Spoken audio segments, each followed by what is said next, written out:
जय श्री कृष्णा। राधे राधे। भगतजनों, आज मैं आप सभी के समक्ष ऋषि पंचमी व्रत की कथा, इस व्रत की क्या महिमा है, वह सब आपके समक्ष प्रस्तुत कर रही हूँ। ऋषि पंचमी का यह व्रत हर वर्ष भाद्रपद मास की शुक्ल पक्ष की पंचमी तिथि को रखा जाता है। ऋषि पंचमी का पर्व मुख्य रूप से सप्तऋषि के रूप में सम्मानित 7 महान ऋषियों को समर्पित है। ऋषि पंचमी को गुरु पंचमी के नाम से भी जाना जाता है। सनातन धर्म में ऋषि पंचमी का विशेष महत्व है। इस दिन सप्तऋषियों की पूजा अर्चना की जाती है। मान्यता है कि ऋषि पंचमी के दिन जो भी व्यक्ति ऋषियों की पूजा अर्चना और स्मरण करता है, उन्हें उनके समस्त पापों से मुक्ति मिलती है। धार्मिक मान्यता है कि महिलाएं ऋषि पंचमी के दिन सप्त ऋषियों का आशीर्वाद प्राप्त करने और सुख शांति एवं समृद्धि की कामना की पूर्ति के लिए इस व्रत को रखती हैं।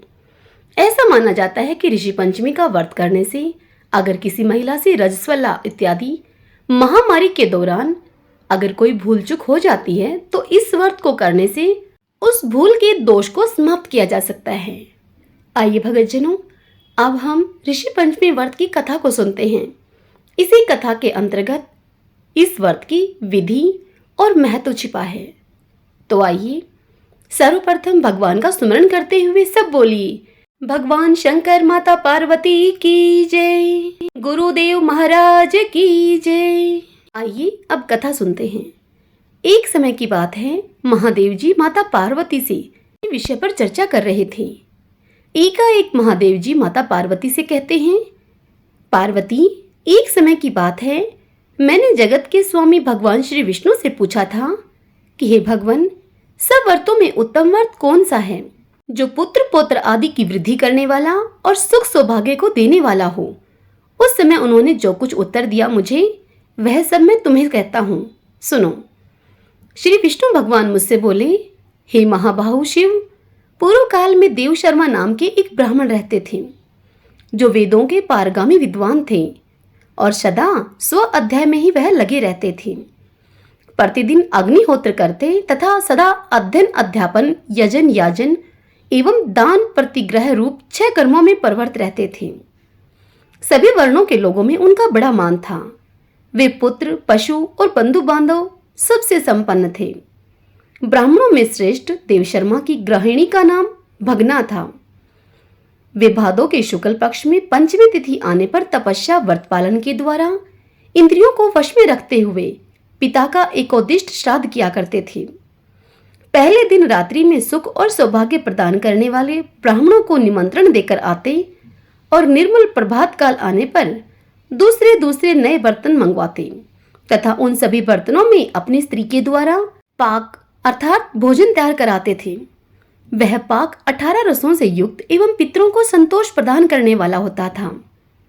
वह पाक तैयार होने पर वे पृथक पृथक ब्राह्मणों को बुलावा भेजकर बुलवाते थे। एक बार उक्त समय पर निमंत्रण पाकर समस्त वेद पाठी ब्राह्मण दोपहरी में देव शर्मा के घर उपस्थित हुए। विप्रवर देव शर्मा ने अर्घ्य पाद आदि निवेदन करके विधि पूर्वक उनका स्वागत सत्कार किया।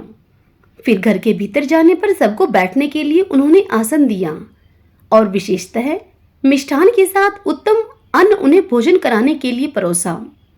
साथ ही विधि पूर्वक पिंडदान की पूर्ति करने वाला श्राद्ध भी किया। इसके बाद पिता का चिंतन करते हुए उन्होंने उन ब्राह्मणों को नाना प्रकार के वस्त्र, दक्षिणा और तांबूल निवेदन किए। फिर उन सबको विदा किया। वे सभी ब्राह्मण आशीर्वाद देते हुए वहां से चले गए। तत्पश्चात अपने सगोती, बंधु बांधव तथा और भी जो लोग वहां भूखे थे, उन सबको ब्राह्मण देव ने विधि पूर्वक भोजन दिया।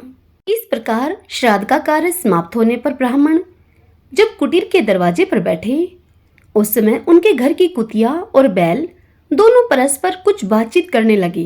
देवी पार्वती को कथा सुनाते हुए आगे महादेव जी कहते हैं कि हे देवी, उस बुद्धिमान ब्राह्मण देव शर्मा ने उन दोनों की बातें सुनी और समझी।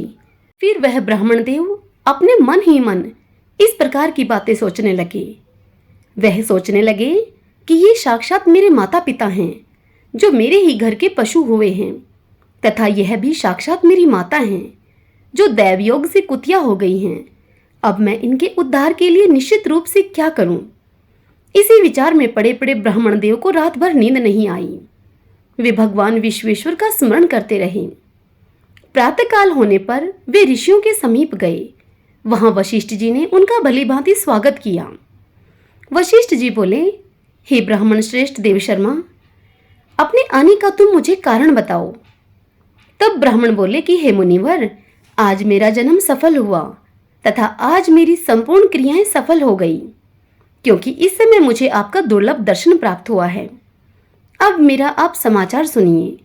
आज मैंने शास्त्रोक्त विधि से श्राद्ध किया, ब्राह्मणों को भोजन कराया तथा समस्त कुटुंब के लोगों को भी भोजन दिया है। सबके भोजन के पश्चात एक कुतिया आई और मेरे घर में जहां एक बैल रहता है वहां जाकर उसे पति रूप से संबोधित करके वह कुतिया इस प्रकार कहने लगी। वह कुतिया बोली, हे स्वामिन, आज जो घटना घटी है उसे आप सुन लीजिए। इस घर में जो दूध का बर्तन रखा हुआ था उसे सांप ने अपना जहर उगलकर दूषित कर दिया है। यह मैंने अपनी आंखों से देखा था। यह देखकर मेरे मन में बड़ी चिंता हुई और मैं सोचने लगी, इस दूध से जब भोजन तैयार होगा उस समय सब ब्राह्मण इसको खाते ही मर जाएंगे। ऐसा विचार करके मैं स्वयं उस दूध को पीने लगी। इतने में ही बहू की दृष्टि मुझ पर पड़ गई। उसने मुझे खूब मारा, मेरा अंग भंग हो गया है। इसी से मैं लड़खड़ाती हुई चल रही हूँ। क्या करूँ, बहुत दुखी हूँ।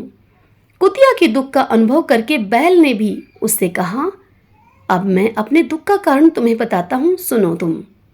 मैं पूर्व जन्म में इस ब्राह्मण का साक्षात पिता था।